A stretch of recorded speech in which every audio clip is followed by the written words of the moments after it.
مرحبا. اليوم السوشيال اكسبيرمنت. يلا مرحبا.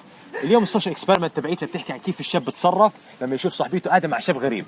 خلينا نفهمكم كيف. ونبعث مادي على شاب قاعد لحاله في امان الله، وبمر واحد منا يا انا يا مصطفى بالصدفه على اساس انه هو صاحبها وبيعصب عليه. والحلو في الموضوع انه انا كمان بقلب عليه. خلينا نشوف.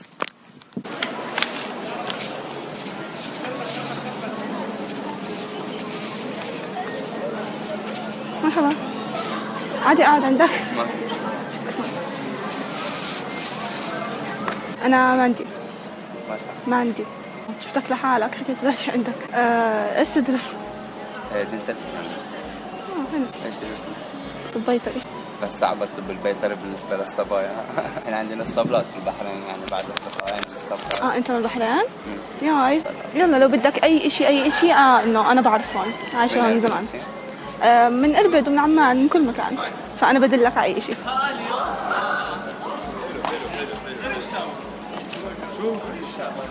شو حبيبي؟ شو عم تسوي؟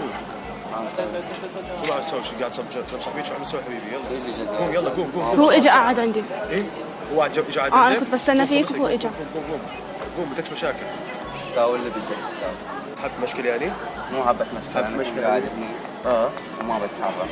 والله. وانا ما سويت شو سوي. شو اللي بتحكي؟